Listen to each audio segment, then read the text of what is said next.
इस काली मंत्र में समाये। और मैंने सुबह क्रीम या क्रीम क्रीम क्रीम को समझाया था, और उसके बाद में इसमें 2 बीज दिए हैं, रीम रीम, और दोनों ही बीज अपने आप में महत्वपूर्ण है। इसमें पहला बीज उच्चारण की बात बता रहा हूं, इसमें पहला बीज रींग शब्द से संबोधित है। हो अर्ध हो अपने मुंह में बोला जाएगा, HREENG,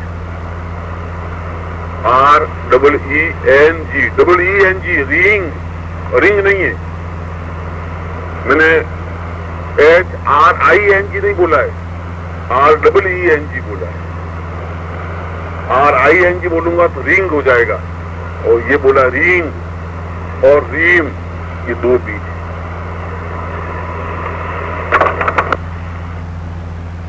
जो रीम शब्द बोल रहे हैं वो सही है, मैं विशिष्ट भेद समझा रहा हूं आपको इस समय। और यह विशिष्ट रींग और रीम मंत्र पूर्ण मंत्र है, और यह पूर्ण मंत्र महालक्ष्मी का मंत्र है। जहां पहला रींग कुबेर मंत्र है, वहां दूसरा रीम महालक्ष्मी मंत्र है। कुबेर और लक्ष्मी का संयुक्त रूप, और कुबेर लक्ष्मी के संयुक्त रूप में गणपति मंत्र की सार्थकता है। इस दोनों रींग और रीम शब्द के उच्चारण में 3 शक्तियों का, कुबेर शक्ति, महालक्ष्मी शक्ति और गणपति शक्ति का स्वयं समावेश है। इसलिए वशिष्ठ संहिता में इन दोनों के महत्व को स्वीकार करते हुए कहा है कि भूल करके भी, श्लोक में कहा है न पुनर्भवेति न पुनर्भवेति, इस मंत्र को भूल करके भी शिष्य को नहीं दे। ये मैं दोनों हाथ खड़े करके कह रहा हूं, वशिष्ठ कह रहा है। क्यों कह रहा है? इसी मंत्र के लिए कह रहा है, रींग और रीम मंत्र के लिए कह रहा है। इसलिए कि धन से दुर्गुण पैदा हुआ, उनका एक थिंकिंग अलग था, उनकी विचारधारा अलग थी। उस जमाने में, जिस जमाने में वशिष्ठ पैदा हो गए, उस जमाने में धन तपस्या कहलाता था। जिसके पास ज्यादा तपस्या उतना ही ज्यादा था जमान। उसमें 2 महत्वपूर्ण ऋषि, एक वशिष्ठ एक विश्वामित्र के जमाने में वशिष्ठ पैदा होते तो उनको मालूम पड़ता कि तपस्या से काम चलता नहीं है, धन की जगह धन से ही काम चलता है। अगर धन हो तो हम तो आगे साबर साहब में भाग लेने के लिए तैयार हैं। अब मजबूरी यही है कि सर नौकरी पे जाना जरूरी है।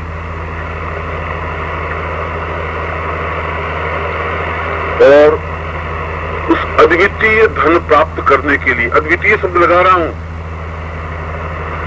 जीवन में पूर्णता प्राप्त करने के लिए जो विशिष्ट बीज, जो विशिष्ट साधना है, उस रहस्य को आपके सामने पहली बार खोल रहा हूं। और वह बीज है रींग रीम। और यदि पूर्णता के साथ बताऊं तो वह बीज मंत्र है रींग गंग रीम।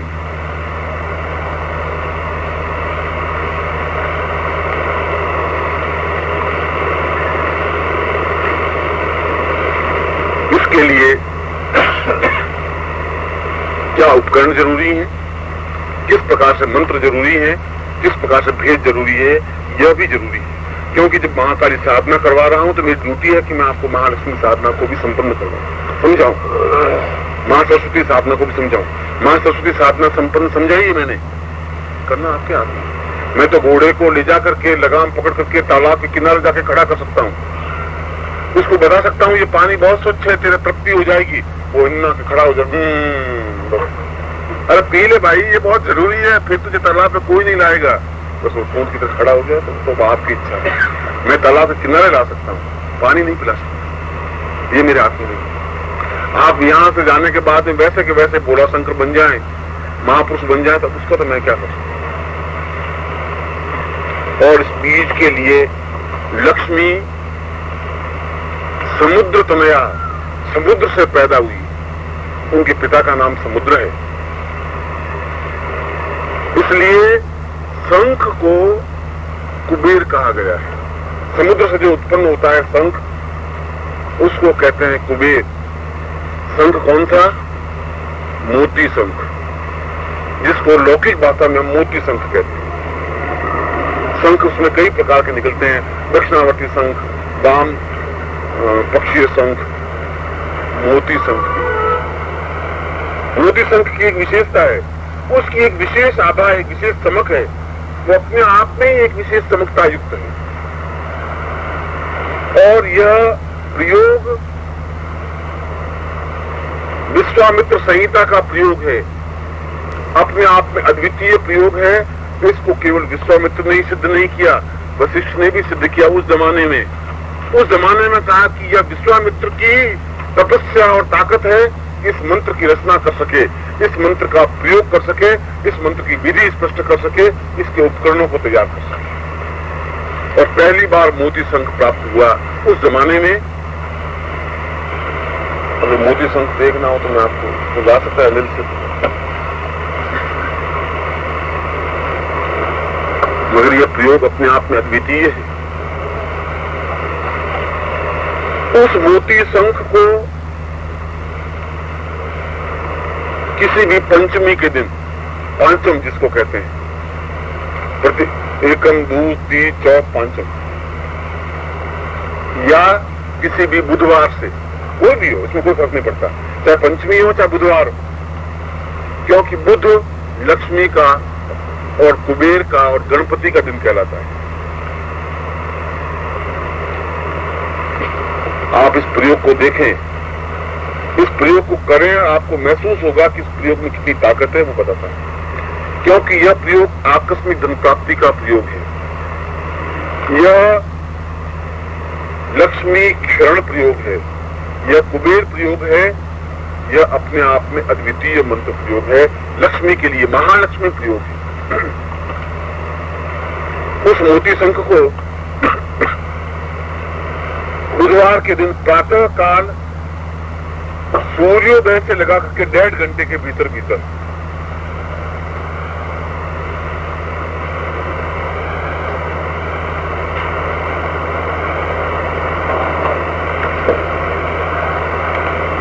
अपनी दाहिनी हथेली पर उस मोती शंख को रख दे, जमीन पर नहीं।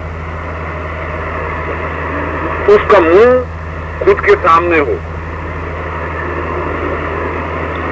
और सफेद धोती पहन ले, सफेद धोती ओढ़ ले।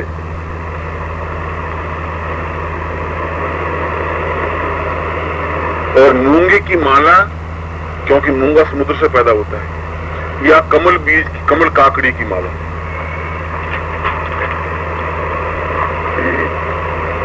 या कमल गट्टे की माला, एक कमल गट्टे की माला को गले में धारण कर ले, या मूंगे की माला को गले में धारण किए, उससे जपने की जरूरत नहीं है। इस प्रकार का मोती शंख होता है, जिसके अपने आप में आभा होती है, लाइट होती है, प्रकाश होता है। और इसको, यह इसका मुख है। यदि आप, इसकी विशेषता यह है कि अगर तेज आंधी में इसे रख दीजिए तो स्वतः इसमें से आवाज निकलने लग जाती है, अंदर वायु गुंजरित होती है। इसको इस प्रकार से रखना चाहिए। आप यह हथेली हो, यह अंगूठा जुड़ा हुआ हो, पूर्णत्व पंचमी, ये पूर्णत्व का प्रतीक है, ये पूर्णतः मुद्रा है। जीवन में पूर्णत्व प्राप्त हो, धन पूर्णत्व प्राप्त हो, और इसको इस प्रकार से रखते हैं।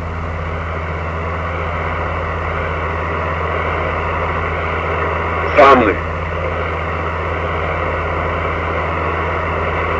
और फिर विश्वामित्र कुबेर मंत्र से उसको मंत्र सिद्ध करे।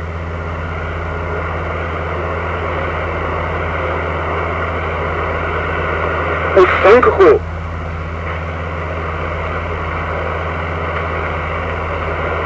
विश्वामित्र कुबेर मंत्र से, जिसमें उसमें अक्षय पात्रता प्राप्त हो सके, इसको अक्षय पात्रता मंत्र कहते हैं। और यह अक्षय पात्रता आकस्मिक धन प्राप्ति का मंत्र है, जिसको आजकल के युग में लॉटरी कहते हैं।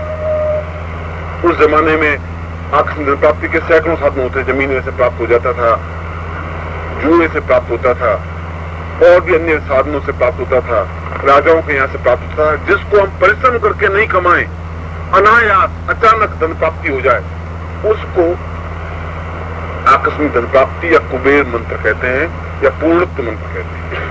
मंत्र कौन सा है? उस पूर्णत्व मंत्र से इसको सिद्ध करें, और सिद्ध करने के बाद सीधे पद्मासन में सुखासन में बैठ करके, और इस बीज मंत्र से, और वह बीज मंत्र मैंने बताया है रीम रीम।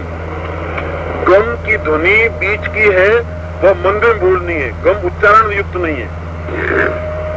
मन कैसे बोलना है? रीम रीम। अब रीम फिर गम मन में बोलना है, री गम रीम। अब समझिए, पहले रींग, फिर ये उच्चारण युक्त हुआ रींग, धीरे से उच्चारण युक्त, होठ हिले बस, गम मन में बोलना है, और रीम फिर उच्चारण करना है।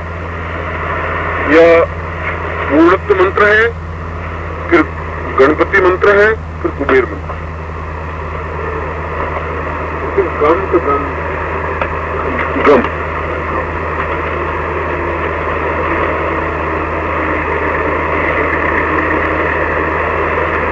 ये बीज मंत्र अनुमान के अनुसार 1 घंटे में 1500 मंत्र जप होता है। ये एक सामान्य प्रयास है कि 1 घंटे में 1500 मंत्र जप हो जाता है, अगर निरंतर करता रहे तो, और कुल 1.25 लाख मंत्र जप करना है।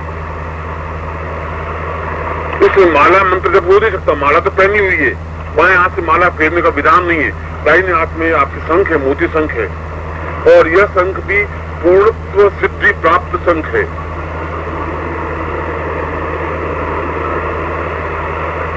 मगर आप उस हिसाब से लगा लीजिए कि मुझे 1500 मंत्र 1 घंटे में हुआ, तो कुल 1.25 लाख मंत्र जप करने में कितने घंटे लगेंगे?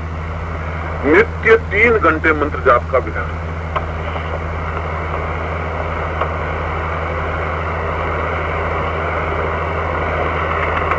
यदि आप में क्षमता हो तो 6 घंटे भी कर सकते हैं, मगर 3 के रेशियो में करेंगे, या 3 घंटे करेंगे, या 6 घंटे करेंगे, या 9 घंटे करेंगे, इस प्रकार से कर सकते हैं। 4 घंटे या 4.5 घंटे ऐसा नहीं करेंगे।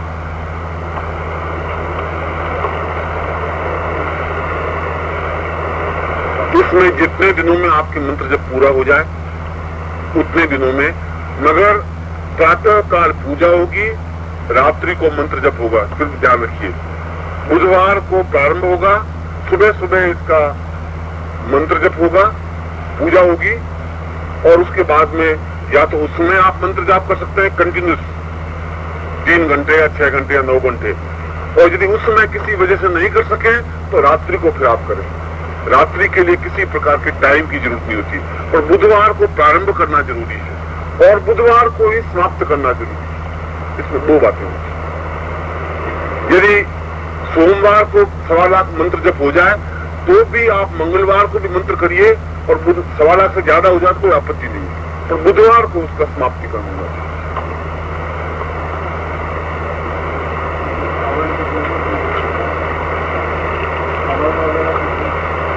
अभी तो मैं जितना बताऊं, तो लड़का पैदा ही नहीं हुआ और उसके बाद में शादी तो हो जाएगी, वो भी वो पति पत्नी आपस में झगड़ रहे थे। इसको बुधवार से प्रारंभ करें, जिस प्रकार से मैंने बताया बुधवार को सुबह मुहूर्त बुध का ही चौबड़िया होता है, इसलिए मैंने बुध को सूर्योदय से 1.5 घंटे के भीतर सूर्योदय अंदाज से करीब 6:30 बजे शुरू हो जाता है। ये अंदाज लगाना चाहिए आपके पास। अगर मान लो मुंबई जैसे शहर में रहे तो सूर्योदय से निकले मालूम नहीं पड़े, कब निकला सूर्य उस फ्लैट में, तो अंदाज लगा देंगे कि 6:30 बजे से लगा करके 8 बजे के बीच में इसकी पूजन हो जाए। नित्य पूजन होगा, और पूजन में केवल इसी मंत्र से उसके ऊपर कुमकुम, बाएं हाथ से कुमकुम, जल, अक्षत, पुष्प जो भी चढ़ाए हाथ में रहेगा, बाएं हाथ से चढ़ाएंगे, और 5 चीजों से केवल 50 पदार्थ होना चाहिए।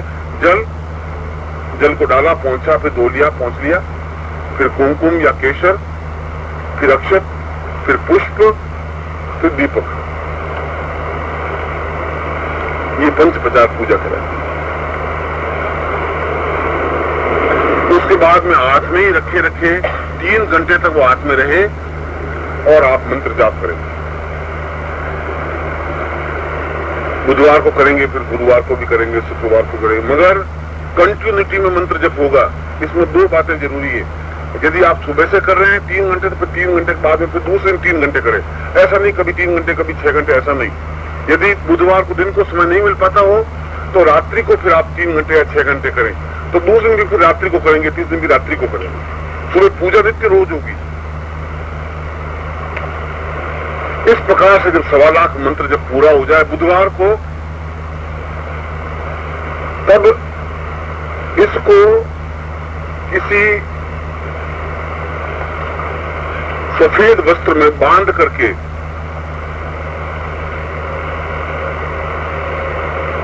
अपने पूजा स्थान में रख देते।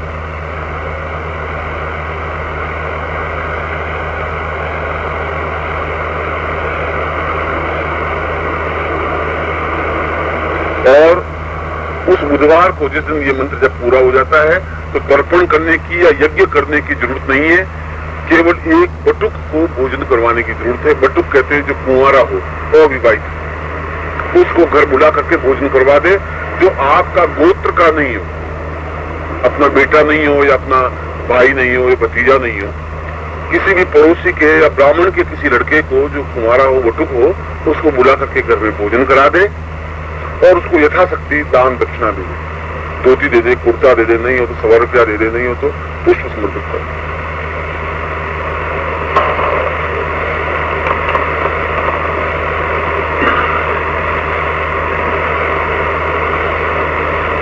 ऐसा प्रयोग करने पर निश्चय ही जीवन में अटूट धन संपत्ति प्राप्त होती है। आकस्मिक धन प्राप्ति तो होती ही है, ये गारंटी। मैंने जितनी बार जिन लोगों को समझाया है उनमें ये अनुकूलता प्राप्त हुई ही है, क्योंकि रात्रि को स्वप्न में संकेत मिल जाता है कि ये ऐसा लॉटरी के नंबर। में लॉटरी की परिभाषा नहीं दे रहा हूं, लॉटरी के लिए आपको लालच भी नहीं कर रहा हूं, मैं अनायास धन प्राप्ति की बात कर रहा हूं। जमीन में से निकल सकता है, कोई दे सकता है, कहीं आ सकता है, घर में पड़ा मिल सकता है, लॉटरी के माध्यम से मिल सकता है। जो भी अनायास धन प्राप्ति के साधन हो, जो कि नियमों के अंतर्गत हो, नैतिक नियमों के अंतर्गत, कोई छल कपट वाली बात है।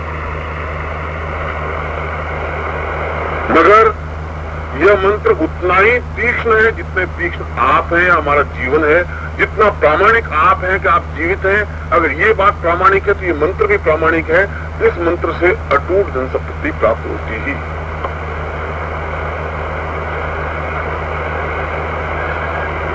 मैं आपकी सुविधा के लिए कल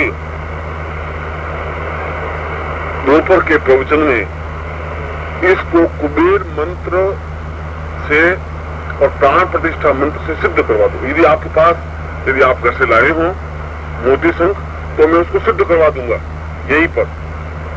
अन्यथा मैं आपको समझा दूंगा कौन से मंत्र होते हैं, मगर उसी विशेष ध्वनि के साथ इसको सिद्ध करना जरूरी होता है। आवश्यकता इसमें उस बीज जो पूरा विधान है कुबेर मंत्र का, वह कुबेर मंत्र उच्चारण योग्य नहीं है, ध्वनि योग्य है, ये जरूरी है। क्योंकि मंत्र की पूरी परिभाषा ध्वनि में है। कौन सा बीज किस प्रकार से उल्लिखित करे, काफी लंबा चौड़ा विधान है, करीब 15 मिनट का विधान है या 20 मिनट का विधान है। उससे वह कुबेर, इसको हम कुबेर कहते हैं, शास्त्रों में इसको कुबेर कहा गया है। यह कुबेर प्रतीक है, कुबेर आकार का है। इसमें मोती शंख को इसीलिए घर में आप दक्षिण में पढ़ेंगे, दक्षिण में इसको कुबेर शंख कहते हैं। हम यहाँ इसको मोती की तरह आभा है, इसलिए मोती शंख कहते हैं। कल यह एक विशिष्ट प्रयोग होगा। यदि आपके पास यह मोती शंख होगा तो मैं जरूर उसका मंत्र सिद्ध, कुबेर मंत्र सिद्ध करवा दूंगा। आपके नाम से सिद्ध होगा, क्योंकि वह मोती शंख आपके लिए ही उपयुक्त होगा, दूसरे के लिए उपयुक्त नहीं हो सकता, क्यों आप उसमें सीधा कनेक्टेड हो। यह बीज मंत्र है। इस संबंध में यदि आपको किसी को कुछ पूछना हो इस मंत्र के बारे में, इसकी ध्वनि के बारे में, इसकी साधना पद्धति के बारे में विचार किया। ये आप लोगों का मेरी नजर में ये सौभाग्य है कि इस प्रकार से मैं मंत्र तो बताने के साथ साथ में उसकी पूजा पद्धति और उसका मंत्र प्राण प्रतिष्ठा और कुबेर सिद्धि मंत्र इसमें कर सकता हूँ। आप इसका चमत्कार आप खुद देख सकते हैं जीवन में। ये गारंटी, ये चैलेंज है कि इसका महालक्ष्मी फल मिलता ही है, लक्ष्मी फल नहीं, महालक्ष्मी फल। जिस प्रकार से काली बीज मंत्र अपने आप में, महासरस्वती बीज मंत्र अपने आप में अद्वितीय है, ठीक उसी प्रकार से महालक्ष्मी बीज भी अपने आप में मंत्र भी अद्वितीय है। इसमें कहीं कोई दो राय नहीं। तो हो सके तो व्यवस्था आपके पास संग तो मिल जाएगा यहाँ पर। ये सारे प्रश्न पांडे जी से पूछना महासरस्वती मंत्र के लिए शामिल दीक्षा जरूरी है? नहीं, कोई शामिल दीक्षित आपको दी हुई है। आप जब मेरे सामने बैठे हैं, जब मैंने आपको अपने मुंह से शिष्य कहा है, तो आप दीक्षा युक्त तो है ही। यदि विशिष्ट दीक्षा नहीं ली है, अगर विशिष्ट दीक्षा लिए तो और पंचन युक्त, नहीं तो आप तो प्रिय हैं, मेरे आत्मा के अंश हैं। आपके प्रति तो मेरा यह शिष्यवत पुत्रवत स्नेह है। मैं तो आपको आशीर्वाद देता हूँ कि आप जीवन में पूर्णतः महासरस्वती महालक्ष्मी युक्त बने, जिससे कि जीवन में किसी प्रकार का अभाव नहीं, दरिद्रता नहीं बने। मैं आपको आशीर्वाद